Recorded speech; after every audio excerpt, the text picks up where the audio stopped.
नमस्कार, मैं हूं आपके साथ आस्था कौशिक। 8 साल कितने कमाल, इसके बीच पीएम मोदी और हिंदुत्व को लेकर बातें क्यों हो रही हैं? पीएम मोदी ने पिछले 8 साल में ऐसा क्या कर दिया है कि साधु संतों से लेकर कई बड़े चेहरे उन्हें हिंदुत्व के ब्रांड एम्बेसडर के रूप में देख रहे हैं। आज इन्हीं सवालों का जवाब हम समझेंगे।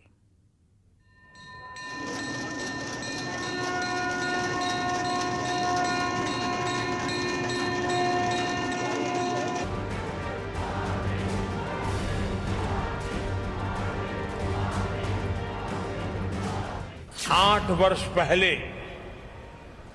यही वो समय था जब भारत में हमने सुशासन के नए मंत्रों को लागू करने की शुरुआत की थी। कन्याकुमारी से क्षीर भवानी तक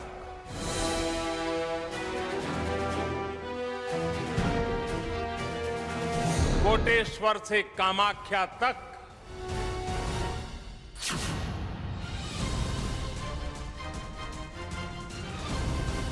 जगन्नाथ से केदारनाथ तक,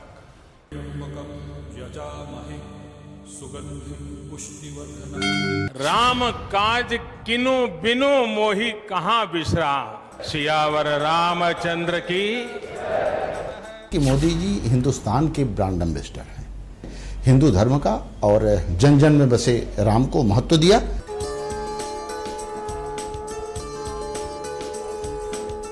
तो निश्चित तौर में ये अद्भुत है अपने आप में। आबू धाबी जैसे इलाके में, यूएई में हिंदू मंदिर की स्थापना अपने आप में एक इतिहास है।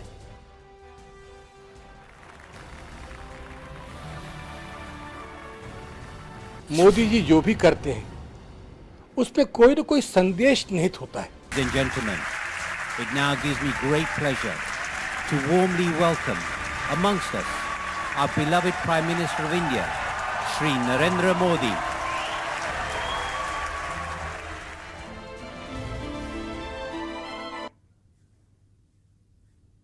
सबसे पहले समझते हैं वो कौन सी बड़ी और महत्वपूर्ण चीजें हैं जो प्रधानमंत्री ने हिंदू समाज के लिए, भारत की सांस्कृतिक विकास के लिए की हैं। राम मंदिर का शिलान्यास, काशी विश्वनाथ धाम का पुनर्निर्माण, केदारनाथ धाम का पुनर्निर्माण, रामायण सर्किट के जरिए भगवान राम से जुड़े स्थानों को जोड़ने का काम, बौद्ध सर्किट के जरिए बुद्ध से जुड़े स्थलों का विकास, तो मुस्लिम देश यूएई के अबू धाबी में हिंदू टेंपल का निर्माण, हिंदुस्तान से चोरी हुई मूर्तियों को विदेशों से वापस लाया गया, तो कनाडा से अन्नपूर्णा देवी की मूर्ति भी वापस आई, काशी में भव्य देव दीपावली मनाई जा रही है, अयोध्या के सांस्कृतिक विकास पर भी काम किया गया है। यह सब कुछ करना इतना आसान नहीं था, तो फिर पीएम मोदी ने यह सब कैसे किया?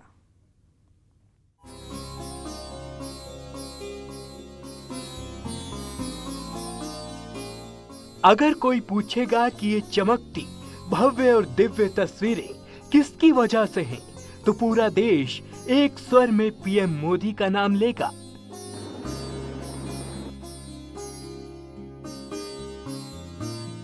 केदारनाथ से काशी तक हिंदू श्रद्धालुओं में जो उत्साह आज दिखाई दे रहा है, उसके पीछे एक साधक की बड़ी साधना है।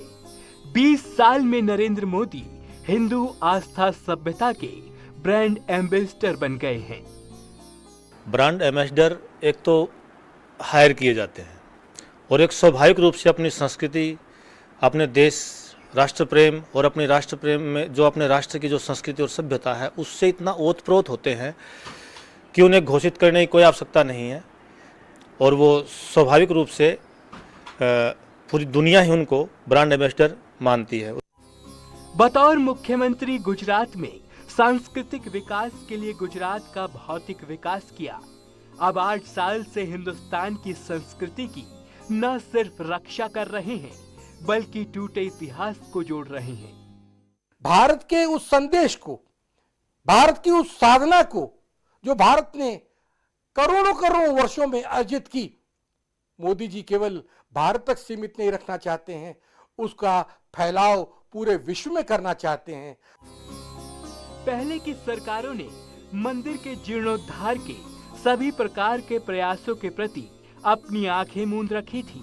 पिछली सरकारों की उपेक्षा ने देश के आध्यात्मिक गौरव को ठेस पहुंचाई और पिछले दशकों में मंदिर के पतन में उन सरकारों का बड़ा योगदान रहा। पीएम मोदी के सत्ता में आने के बाद एक एक मंदिर का जीर्णोद्धार का काम शुरू हुआ और इसमें सबसे बड़ा काम राम मंदिर के शिलान्यास का था। राम उनके कार्यकाल में राम जन्मभूमि मंदिर में जो सक्रियता हुई और माननीय सुप्रीम कोर्ट के न्यायालय के माध्यम से वहाँ वो भी बना। 5 अगस्त 2020 को 500 साल का इंतजार खत्म हुआ। पीएम मोदी ने राम मंदिर का शिलान्यास कर हिंदुस्तान के 100 करोड़ से ज्यादा हिंदुओं को तोहफा दिया। इस वक्त राम मंदिर तेजी से तैयार हो रहा है।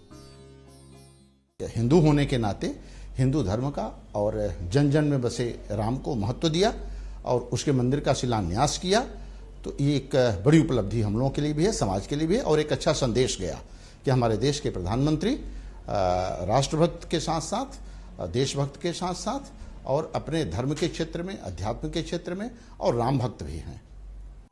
अयोध्या एक भव्य श्री राम मंदिर के पूरा होने का इंतजार कर रहा है, तो वहीं मोदी सरकार ने पहले ही पूरे क्षेत्र को एक प्रमुख हिंदू तीर्थ केंद्र के रूप में स्थापित करने की योजना बनाई है। पीएम मोदी ने न सिर्फ राम मंदिर शिलान्यास किया, बल्कि पूरे देश से पवित्र मिट्टी और जल मंगाकर राम मंदिर की नींव में डाला। ये एक बड़ा सांस्कृतिक संदेश था। हम जानते हैं जैसे पत्थरों पर श्री राम लिखकर राम सेतु बनाया गया, वैसे ही घर घर से, गांव गांव से श्रद्धा पूर्वक पूजी शिलाएं यहां ऊर्जा का स्रोत बन गई है। पीएम मोदी के इस कदम ने पूरे देश को ऊर्जा से भर दिया था और इसी का असर था कि पूरे देश ने राम मंदिर निर्माण के लिए दिल खोलकर चंदा दिया। डिसीजन तो कोर्ट को देना था, लेकिन उसके बाद अगर फेवर में आया है तो टाइमली मंदिर का निर्माण शुरू हो, तो ये काम ऑफ कोर्स मोदी जी ने किया है। तो कहीं ना कहीं मोदी जी हमारी संस्कृति, हमारे सनातन धर्म का जो एक ध्वज है, उस ध्वज को आगे ले जाने का काम कर रहे हैं।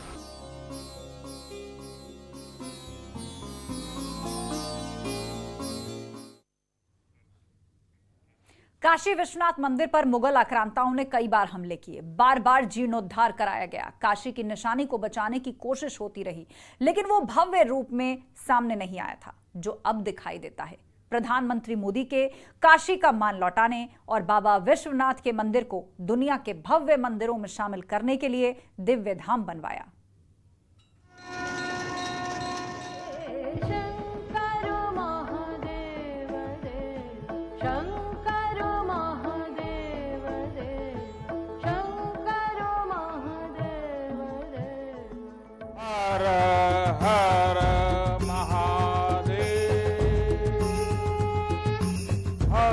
दुनिया की प्राचीन नगरी से ये श्रद्धा यूं ही नहीं है।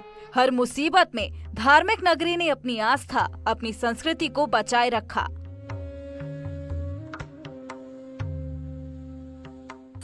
आजादी से पहले हिंदू राजाओं और महारानी अहिल्याबाई होलकर ने काशी विश्वनाथ को संवारा, लेकिन देश आजाद होने के बाद किसी सरकार ने अपनी पौराणिक संस्कृति की सुध नहीं ली।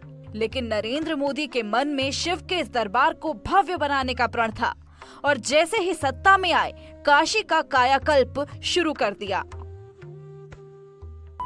उस आस्था को बल मिलेगा, हमारे मंदिरों की रक्षा कैसे हो, व्यवस्था कैसे हो, उसका एक मॉडल तैयार होगा।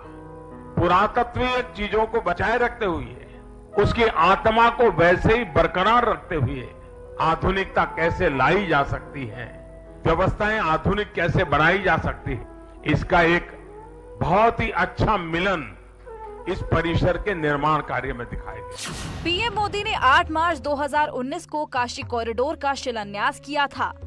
2 साल 8 महीने बाद इस ड्रीम प्रोजेक्ट को तैयार किया गया था। पूरे कॉरिडोर के निर्माण में करीब 400 करोड़ रुपए खर्च हुए और 13 दिसंबर 2021 को पीएम मोदी ने काशी विश्वनाथ धाम का उद्घाटन किया। 50,000 वर्ग मीटर के इस भव्य परिसर को जब पीएम मोदी ने दुनिया को दिखाया तो सब हैरान रह गए। विश्वनाथ धाम का ये पूरा नया परिसर एक भव्य भवन भर नहीं है, ये प्रतीक है हमारे भारत की सनातन संस्कृति का। ये प्रतीक है हमारी आध्यात्मिक आत्मा का। ये प्रतीक है भारत की प्राचीनता का, परंपराओं का, भारत की ऊर्जा का, गतिशीलता का। पीएम मोदी परंपराओं का बहुत ध्यान रखते हैं। काशी विश्वनाथ धाम के उद्घाटन से पहले उन्होंने गंगा में पूजा की, सूर्य को जल चढ़ाया, देवताओं को भी अर्घ्य दिया और फिर मंदिर परिसर में जाकर बाबा विश्वनाथ का दर्शन किया।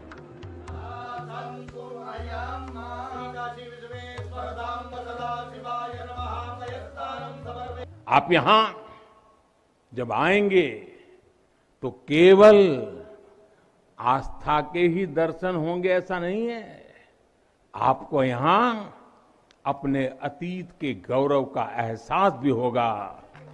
पीएम मोदी सिर्फ मंदिर नहीं बनवाते, सिर्फ सांकेतिक कार्यों में विश्वास नहीं रखते, वो एक मैसेंजर की तरह हिंदू सभ्यता और संस्कृति को जन जन में पहुंचाने का विश्वास रखते हैं। काशी विश्वनाथ कॉरिडोर का जब उद्घाटन को उस समय हम भी गए थे, वहाँ इतना भव्य, इतना गरिमापूर्ण वो समारोह था। और वास्तव में इस देश की, राष्ट्र की, क्योंकि बिना संस्कृति और सभ्यता के कोई भी राष्ट्र पूर्ण नहीं हो सकता है। हर राष्ट्र की अपनी सभ्यता और संस्कृति होती है और हर राष्ट्र को अपनी संस्कृति को बचा के रखना ही चाहिए। इतिहासकार भी मानते हैं कि पीएम मोदी एक मिशन पर हैं। आक्रांताओं ने हिंदुस्तान का जितना नुकसान किया उसे संजोने का काम पीएम मोदी कर रहे हैं।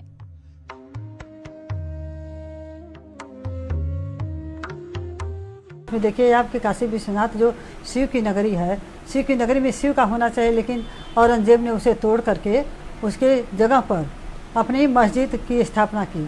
तो ब्रांड एम्बेसडर इसलिए कहा जाना चाहिए कि मोदी ने वही किया जो हमारी अपनी संस्कृति, हमारी अपनी सभ्यता थी, हमारी अपनी संस्कृति।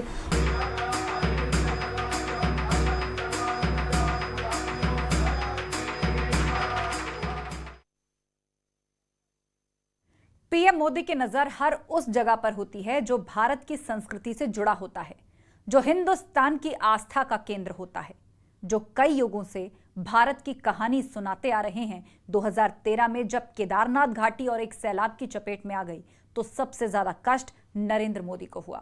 शिव के साधक के रूप में मोदी तड़प उठे थे और उसी वक्त केदारनाथ धाम को भव्य बनाने का संकल्प ले लिया था।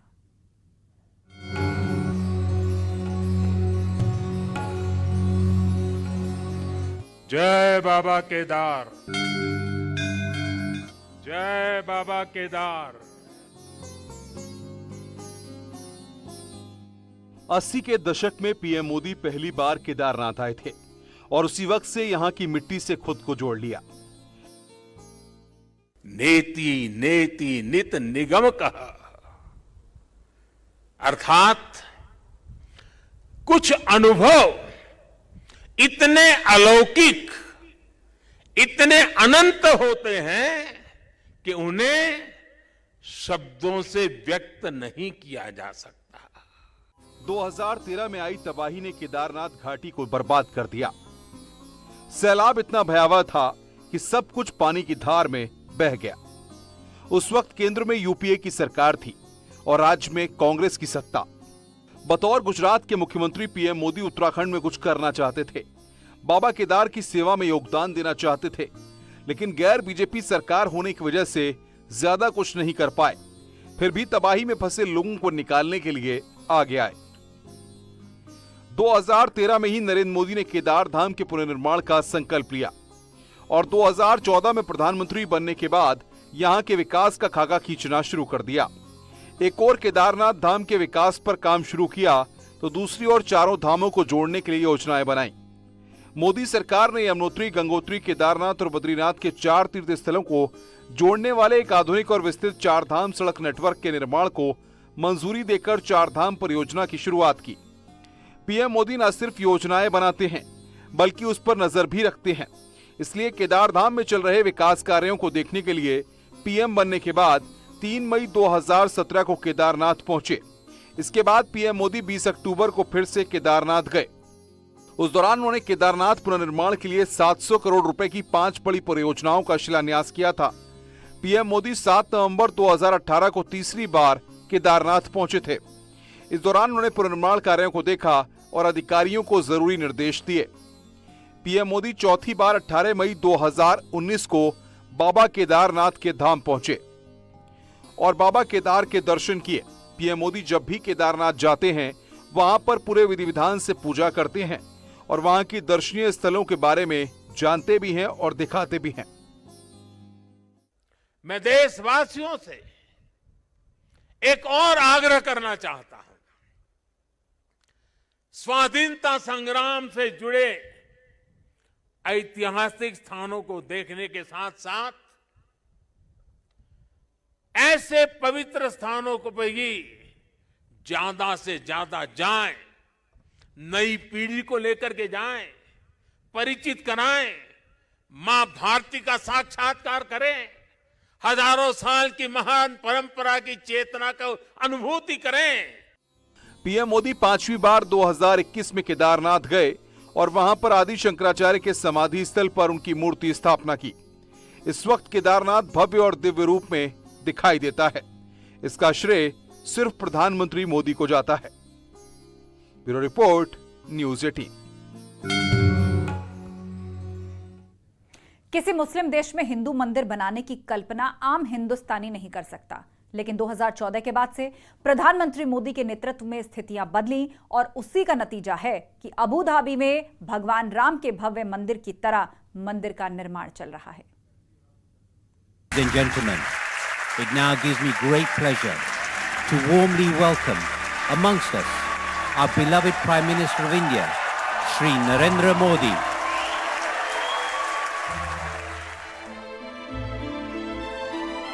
तो निश्चित तौर में ये अद्भुत है अपने आप में। अबू धाबी जैसे इलाके में, यूएई में हिंदू मंदिर की स्थापना अपने आप में एक इतिहास है।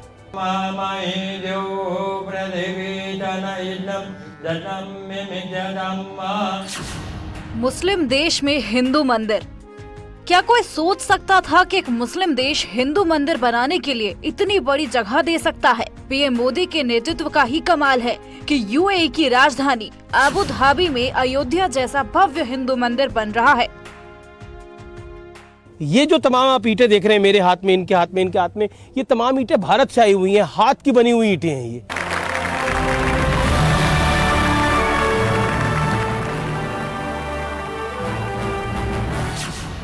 – 2018 में पीएम मोदी ने मंदिर की आधारशिला रखी। दुबई के ओपेरा हाउस में वीडियो कॉन्फ्रेंसिंग के जरिए भव्य मंदिर का शिलान्यास किया। Of the BAPS Hindu Temple and officially launched the project.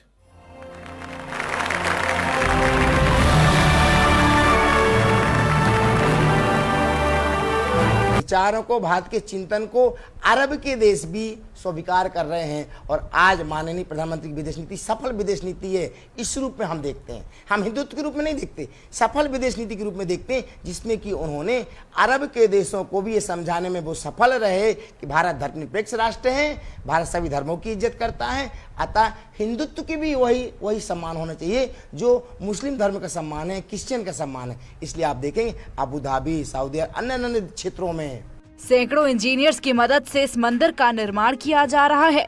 इसे बनाने के लिए भारत से ही कारीगर गए हैं। पूरा मंदिर आप देखते हैं जो एक्सटीरियर है उसका वो पिंक सैंडस्टोन राजस्थान से आता है, भारत से आ रहा है। जो इंटीरियर्स बनेगा वो व्हाइट इटालियन मार्बल बनता है। ये जो मंदिर है वो 3 भागों में बनेगा। उसका ग्राउंड फ्लोर, फर्स्ट फ्लोर जहाँ पे गर्भगृह और मूर्ति रखेंगे और उसके ऊपर शिखर, 7 शिखर का ये मंदिर बनेगा। अभी ये जो ये जो है ये जो मंदिर दिख रहा है हमें, ये ग्राउंड फ्लोर है, वो 14 लेयर में बनता है और ये अपने स्थापत्य शास्त्र में हर एक लेवल का एक यूनिक नाम दिया गया हुआ है। ओके। और ये फर्स्ट लेयर के बाद second layer, so it is just like jigsaw puzzle कैसे होता है वैसे एक स्टोन के ऊपर दूसरा स्टोन रखा जाता है। ओके। और 2000 आर्टिशियंस इंडिया में काम कर रहे हैं और करीबन 100 से ज्यादा आर्टिशियंस यहाँ रह के ये मंदिर की रचना यहाँ पे हो रही है। ये मंदिर 1000 साल तक मजबूती से खड़ा रहेगा। पीएम मोदी ने जब इसका शिलान्यास किया तो उस वक्त भी हिंदू संस्कृति की चर्चा की। मैसेजिंग की दृष्टि से ये मंदिर अपने आप में एक अनोखा तो होगा ही होगा, लेकिन विश्व समुदाय को वसुधैव कुटुंबकम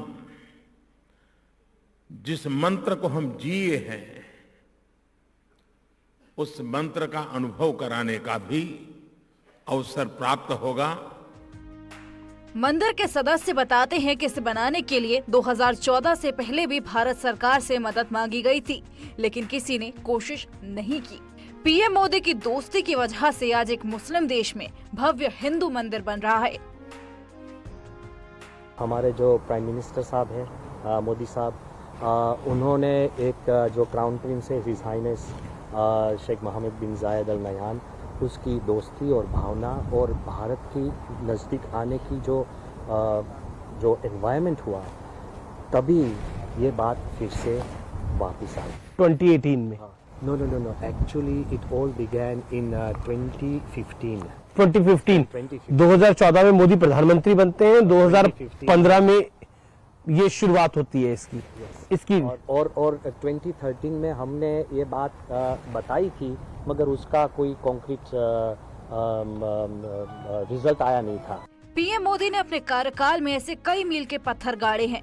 शिव और शक्ति के भक्त होने के साथ साथ सांस्कृतिक विकास को लेकर हमेशा सजग रहते हैं और यही वजह है कि पूरी दुनिया भर में इस वक्त पीएम मोदी को हिंदुत्व के एक बड़े नेता के रूप में देखा जा रहा है। Bureau report, news 18। रुकेंगे एक ब्रेक के लिए, जल्द होंगे हाजिर, कहीं मत जाइएगा।